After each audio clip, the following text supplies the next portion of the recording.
All right, you like that? There's a free hook for you. How you doing, folks? Nice to be here. I've been putting this one off. Welcome to the end of season 2 of the Hitmakers podcast. It's been, I think this is just going to be a quick little intro. I don't think that. I know that. Deep down in your soul, you know it too. Because, as Dr. David R. Hawkins wrote in Power versus Force, every action has a ripple effect, leaves a permanent mark on the energy fields we all live in. Nothing is done in secret. Isn't that a crazy thought? I was listening to a podcast last night that was Gary Vaynerchuk on the Aubrey Marcus podcast. I went through a bit of a Gary V phase a year or so ago, I guess, and I kind of stopped listening to his stuff, but this one caught my interest, and I would highly recommend it. Neither of those guys are like people I don't know why I feel like I need to disclaimer it. It was a good conversation. It's called like How to Become the Person You Want to Be or something. To that end, I'm taking some time away from producing weekly content to work on music and do other things. It is Thursday, the 4th of July, as I'm speaking to you here now. Tomorrow, I am traveling to Halifax, Nova Scotia. My wife tells me that I always say the province and country. I'm going to Halifax for the Creative Music Workshop, but before that, like strictly speaking, tomorrow, I am going to work on a song with my friend Adam Warren, hopefully finish up the vocals and get it mixed together for release sometime. This stuff keeps getting pushed off because of things like work and me putting a lot of energy into this. And then after that, I'm playing with Valerie at the Seahorse at tomorrow night, July 5th. Clarka Weiner and her band, and Nomadic Homes. Should be a good one. And then after that, I'm doing the Creative Music Workshop with Jerry Granelli, who opened this season. So isn't that a nice full circle I didn't even think about until right now. Gonna be cool. As I was picking through, looking for a clip to use for the intro to this song, or this episode rather, I've discovered I have a whole bunch of these little voice memo pieces of music. And it's like, you know, a lot of it is not amazing. A lot of it is like, some of it is jokes. Like that one was called CBC Core because I imagined that it was like a chorus of a song that would be like a typical CBC radio Canadian indie band. But the theme song that you're hearing right now in the background is the result of me finally taking some time and just finishing some ideas that were lying around. And it turned into a tune. And I always think that I don't have time and I don't have any material and I can't do it. And, you know, I look through and like, obviously I'm able to generate these little things. And I mean, if you do it enough, you get good at it, right? I'm actually way further ahead than I thought. I set an ambitious goal to write 100 songs by the end of the year. And for my purposes, a song is just a discernible verse, chorus, and lyric. It can have a bridge. It needs to have chord changes. It needs to be something that can be turned into a complete song. So I'm at about 5, but I have easily another 10 to 15 just sitting in my voice memos that could be turned into something. They don't need to be amazing. That's not what it's about. It's about the process. So anyhow, I would like to take this opportunity to thank you for being here. Thank everybody who's been on the show this season.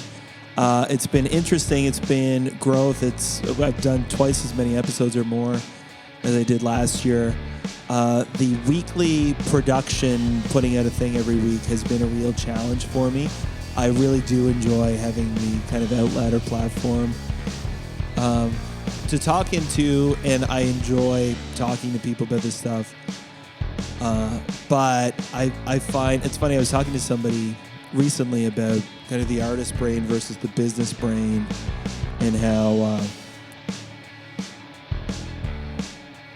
my friend was saying she had this teacher in high school who just understood kind of the creative mind, and the way that the assignments worked in this class was, this all is due by the end of the year. Just work on it whenever you feel inspired, and that's it. And that's how I feel about this show. I love working on it when I feel inspired to do so, but that is definitely not every week. There are weeks when I just don't feel like it because of the nature of the podcasting game, I guess, or the content game. Everything you read or hear tells you that consistency is important. So I've tried to put out something every week, and I have.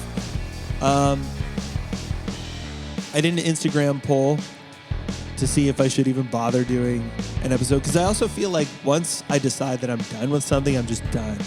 I don't want to go and finish it, but this did feel unfinished. So I asked my Learn Drums Instagram followers if I needed to do a final episode. 8 people voted yes, 2 people voted I don't care, and 60-some people did not vote. So really that means like 62 people don't care. But here we are. This is closure. This is one for the true fans. This is a piece of audio I had lying around, and in the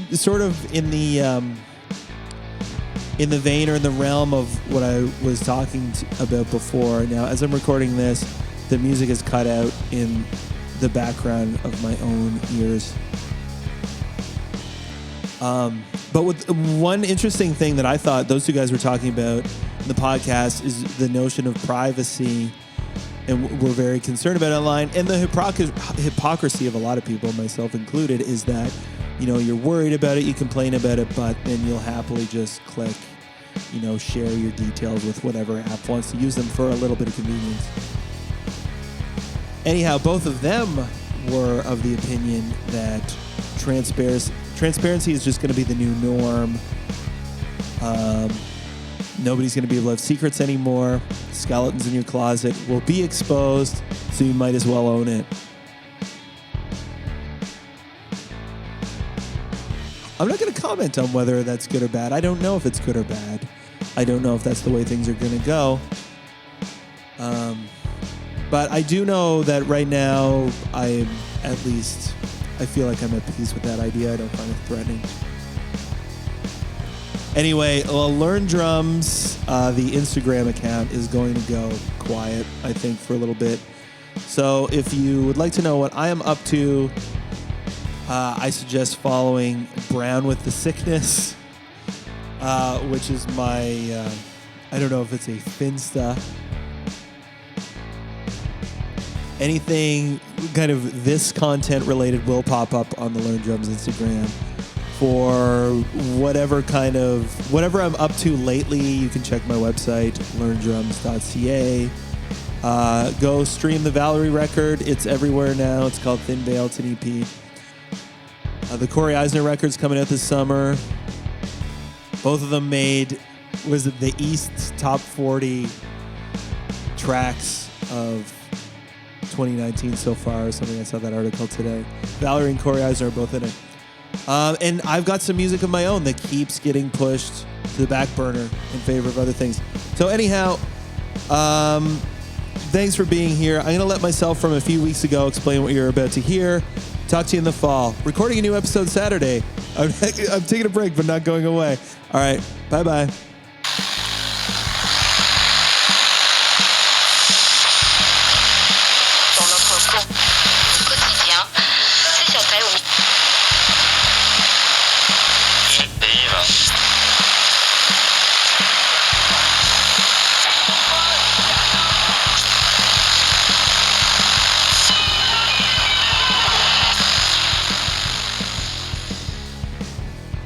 All right, have we got a show for you this week? Question mark. That's actually a question. So what I've got for, if you listened to last week's episode all the way to the end, you know what this is. But if you didn't, shame on you. You're fucking up.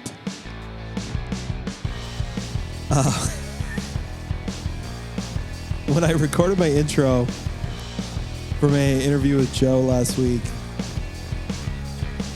I was listening back to the episode and I just got to the end of it where I'd asked her the question, you know, like, why would you move to St. John from Vancouver? Why would anybody move here, especially if you work in the arts? And I realized upon listening to that I never really explained it myself. If you've been listening to the show since last season, then I just kind of showed up here because I did about 2 months worth of shows last year in like May and June. And then we wound up moving in September and the show started back up at end of January. So I don't know if it was ever explained. Anyhow, I thought it was kind of an interesting tale. Enough so that I started to tell it thinking I could do it in the space of this intro section, and it wound up being 20 minutes long. So while I run out and buy mouse traps and go and practice the drums for the Valerie show on Thursday, which I'm driving up for Thursday morning, you can listen, sit right back, hear the tale of a fateful trip about how I ended up in St. John, New Brunswick, Canada. LearnDrums.ca, Learn Drums on Instagram.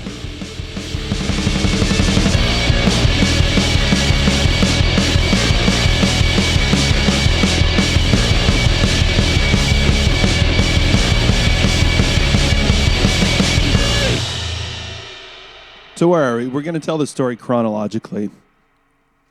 In May of 2016, I relocated from St. John, where I'd been living for 3 years, back to Halifax, which were coincidentally the 3 most fruitful years of my old band Glory Glory's existence. But the long-distance band thing was kind of a hassle. So we moved to Halifax, and the band just, like, instantly crumbled. I hadn't even moved out of my apartment. Or I haven't even, unpacked. So then I didn't know what I was going to do. I applied for different things. And I wound up getting... at one point, I met with Craig Mercer, who runs the music business program at NSCC, thinking I had done that kind of work for my band and maybe, you know, taking some courses would help me get some kind of job in the industry, the music industry. And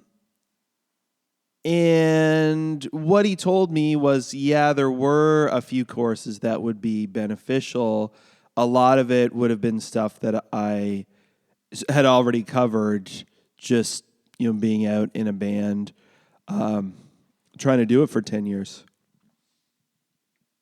So what ended up happening is I got hired as the festival coordinator for the Halifax Pop Explosion but it was a 6-month contract, so it was like kind of fun. I'm glad I got the job rather than going to school for the job, because I learned over the course of doing it that while I really liked the actual putting on of the event, I really disliked the sitting and staring at a computer all day. I would leave the office and just be exhausted.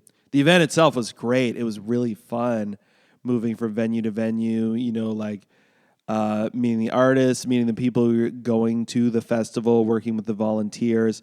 Super fast paced. I just find that exciting, keeping everything moving. But the actual planning kind of computer side of things, I didn't really enjoy. Anyhow, that job ended, and as I mentioned earlier, I decided I was going to just try and do my own thing and not get a job, but instead teach privately. My downstairs neighbors had moved out of my apartment, and my landlord was selling the building because she had to move to another province. So there was nobody down there, nobody going to be down there for the foreseeable future. We were just in a 2-unit building. We're upstairs. And so I could set up my drums there. So that is what I did, with the reasoning that teaching is, something that I can do that's relatively high income per hour anyway. And I figured if I could work 10 hours a week, if I could get 10 hours worth of lessons a week, that would cover my bills, and I could, get by doing that and then figure out other stuff on top of it. What actually happened was I didn't know how to run a business or promote it. It just wound up being more time staring at the computer, trying to figure it out, because I had probably some kind of social anxiety going on, or just didn't know how to, I would rather hide behind the computer and try to figure it out that way than kind of get out in the community and try to introduce myself to people and hustle up work that way. So it was not very successful. I did find a few students, and it was cool. And honestly, I don't know that I really could have run a busy teaching business out of that place. So my students were all largely positive experiences. I did have one kid who would come for an hour every week, and for 50 minutes out of that hour, he would pretend that he just could not understand the material. And then for the last 10 minutes, when his mom showed up, he all of a sudden knew how to play it. So that was cool. But, there came a time, and I had to get a job, so I hit up the coffee shop where I used to work 3 or 4 years before at this point, and got a job. So I went to work as is the hipster indie musician stereotype, as a barista in a funky coffee shop. And that was kind of cool. I was really into it at first because I, for the first time in forever, had no personal attachment to my work. I could just go to work, do my thing, leave it there when I walk out the door and go home. What wound up happening, though, is after a year, it had gotten pretty old. You just can't make that much money. Mornings are busier there, so you make better tips in the mornings, and the shifts were slightly longer too. But you have to get up at 6 a.m. in order to be there. Sure, you're off at 2 in the afternoon or whatever, but I found it just would ruin my day, both in terms of I would be tired later, but also I'm someone who needs to kind of gather my thoughts before I can really easily interact with the outside world. So being thrust in that fast-paced environment first thing in the morning, I found really difficult and draining. So I preferred the afternoons. I much preferred the evening shift. And we were, as far as the coffee shop went, it was great. We closed at 6. So I'd be out of there by 6:30. But it was slower. You didn't make as much money. And while I much preferred the slower pace, I get to listen to my own music, just kind of like chill. It just is a vibe that is much better for me. And I met some interesting customers, and I learned how to make drinks and things. There's one guy who did not at all look the type. He would be like I would say 50s, maybe 60. He was an architect, kind of like gray hair and beard and like maybe business casual clothing, but the whole bit. But he came in one day and here's the music. He goes, "Is this Sonic Youth?"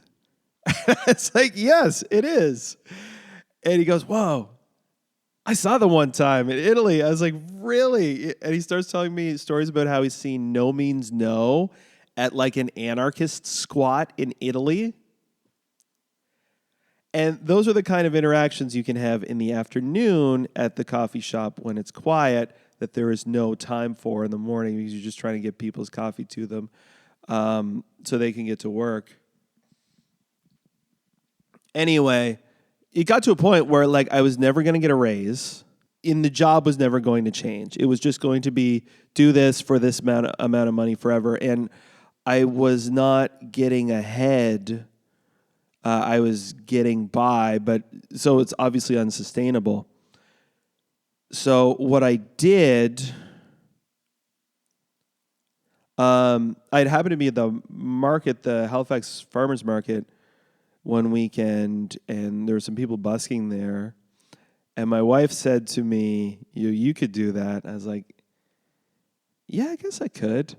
I thought about it before, but anyhow, so I asked them if they needed a permit or anything. And they're like, no, you just got to talk to this guy. And I don't know if that's public information, so I won't name him. It turns out he's a friend of mine. So I just shot him a message on Facebook. And he said, yeah, we're looking for new people. Auditions are in a couple weeks. Come on down. I did it. I got in. So I'm singing and playing guitar, which is something I'm interested in doing forever, but had always been the drummer in bands. So I like this idea of kind of playing in the corner where you're not really the center of attention. And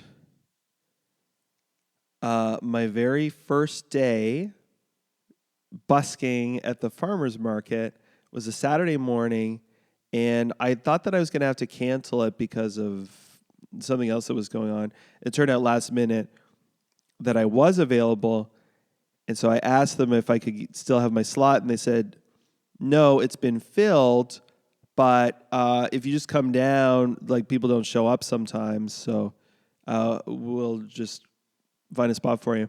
So that's what I did. And I got there, and the spot that was available was like the main spot. Like the one place where like there's stairs, but half of them are set up as stands, so it's like bleachers. So you're performing two people in the middle of everything, and you're there for 2 hours. So you have no choice but to just deliver. The thing I find about busking is it's really weird for the first 10 minutes because you're walking into a crowd of people, and now just this is what's happening now. But once you're in it, you're in it. And it was really fun, and I made $80. And I was like, whoa, this is my first day. Imagine when I get good at this. And, compared to what I'm making in a coffee shop, I was like, summer's coming. I could just do this instead. And I wound up concurrently taking a trip to California, which was to go to a conference hosted by Bob Lefsetz, whose newsletter I got into reading a few years ago as a result of being in the band. And he had basically sent this thing. I had like taken to responding because he did a podcast, and he's like, yeah, we read everything. And he reprinted me a couple times. And so anyway, I was listening to his podcast. He was talking about hanging out with Al Cooper, who played with Bob Dylan, and he was like a solo artist too. He was like, I think largely known as a studio like piano player, keyboard player. And I had sent something that was in response. I was like, because they live in LA and they're just telling old stories about the 60s. I was like, man, I want to hang out with these guys. And then the next email that came in was, I'm hosting this thing in Santa Barbara. You should come.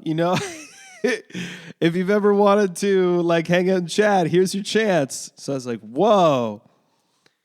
It seemed like it was directed at me. I'm certain that it wasn't. But anyhow, then I got this idea. And so I'm at work. I was like, oh, maybe if I could get a grant. Because that was how I was used to approaching things with the band.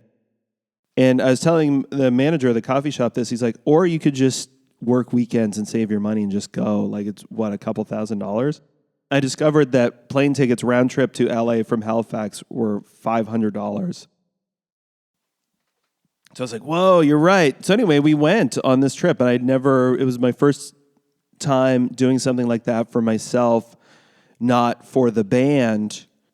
And so they posted who was going to be speaking at this thing online, and the first person to confirm was Troy Carter of Spotify. He's the global head of creator services for Spotify.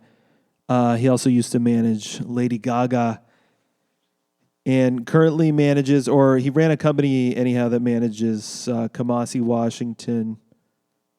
I can't remember who else, people that I'd heard of. And then they also announced Daniel Glass, who runs Glassnote Records, which is Phoenix, Childish Gambino, Churches, Mumford & Sons. And it was like, the tone of the thing was like, yeah, hang out, come and hang out and meet these people. And also, like, I had never been to California. It was in LA, rather a couple hours north of LA at a hotel in Santa Barbara. And, had, like daily activities, which was the mornings like hiking, kayaking, and then conference stuff all day. Where I figured, who better to learn about the music business from than these people. They also had, as it turned out, Ethiopia Habtemariam, who is the president of Motown Records. So it was pretty interesting. And then, at night it was like bar hopping, late night bar hangs, whatever. So I sat next to Daniel Glass at dinner and like talked to him a little bit. Which is wild, dude. And I also, at the last night of the thing, I kind of worked up my nerve and went and talked to Bob. And I gave him my story because I didn't know what I was going to do. And he goes, Halifax? Is that near Newfoundland? Is there a music scene up there? But actually, before he said that, as I had finished my tale, he goes, sounds like you're afraid to find out you can't make it. It's like, whoa, dude. Anyhow, Jane and I both went. It was a vacation for her. She hung out in the pool on the rooftop patio and just kind of exploring Santa Barbara by day while I was in the conference room in the basement of this hotel. But the two of us were hanging out there at the table, and he explained, he's like, it's just is so tough, and that is what he tells everybody is to quit. I think kind of with the rationale is twofold. Like, if you've got any other option, you should pursue that instead of trying to make it in music. But also, if you are determined to do it, you have to be able to withstand that at the very least.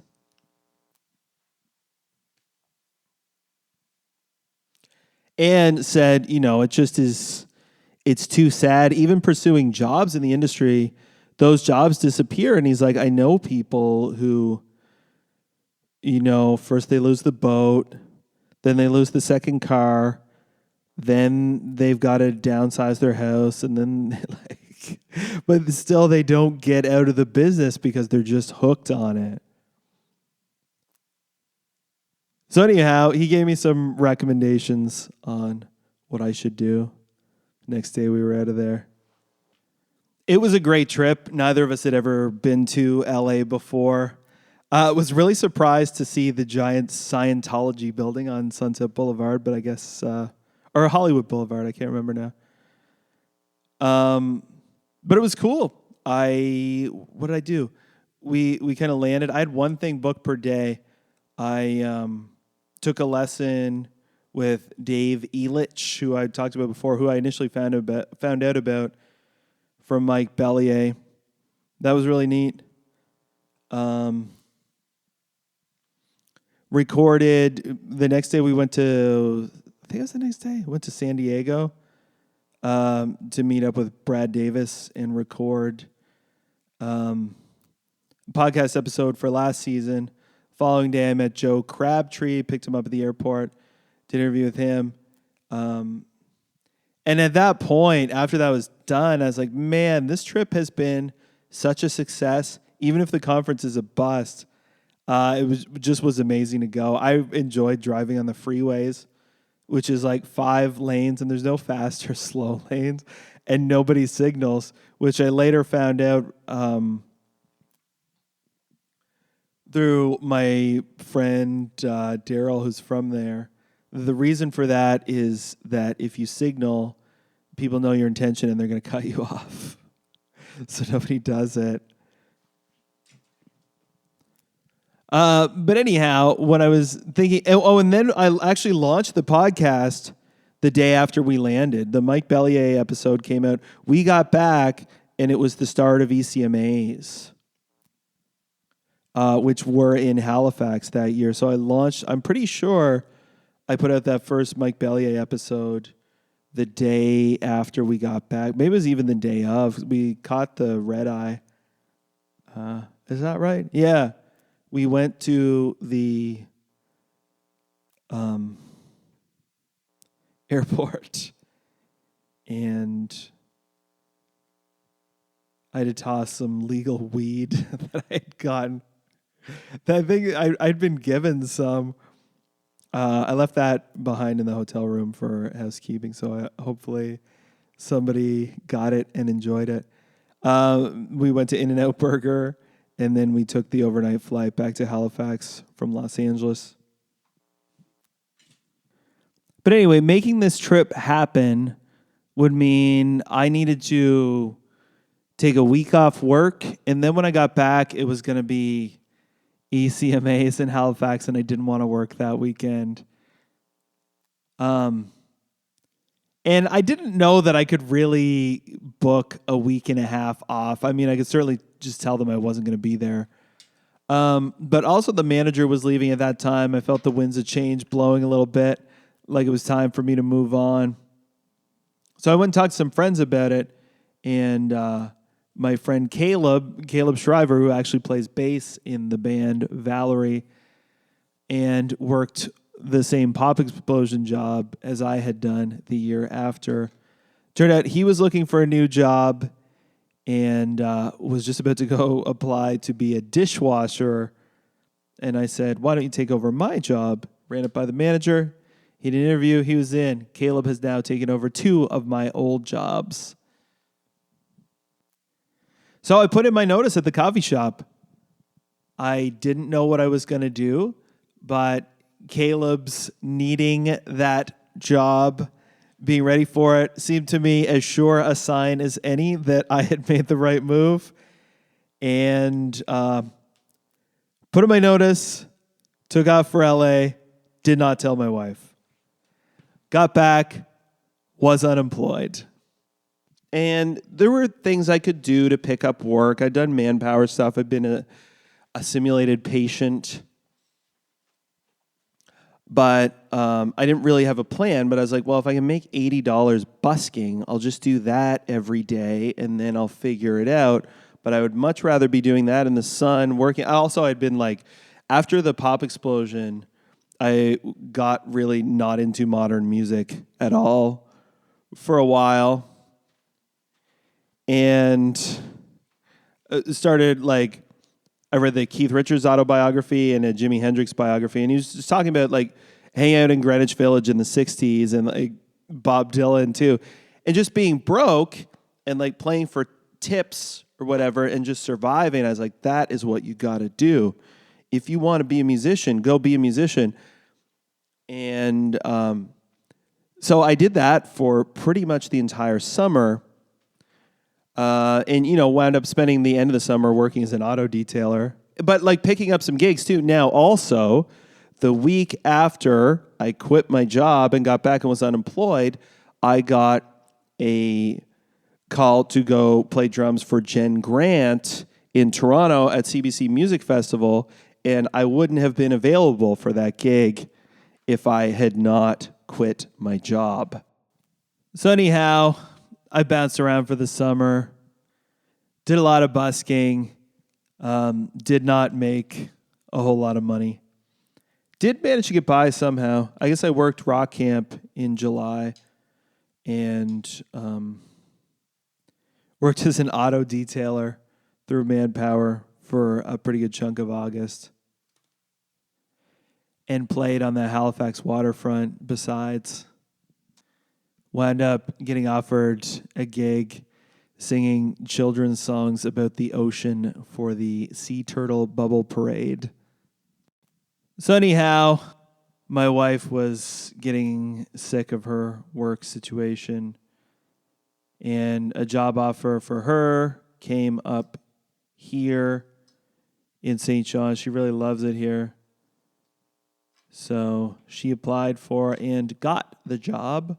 We moved back in the fall of last year. I guess she moved in August. I moved in September. I worked at Sunrise Records for a while. And now I work at a performing arts school, which is a better work situation than the one I quit, for sure. I was thinking if I wanted to live in Halifax and be a freelance drummer, all my friends who do that also have day jobs and have those gigs lined up already. So it didn't really seem like I could make a very compelling case, even to myself, for why I needed to be there in order to make a career happen. Anyway, that's it. I worked at Sunrise Records for a while through the fall. Crossed working at a record store off of my bucket list. And now I'm at the school, which is in this super weird old, it's an old church. Parts of the building are from the 1880s. The other part was rebuilt in the 60s.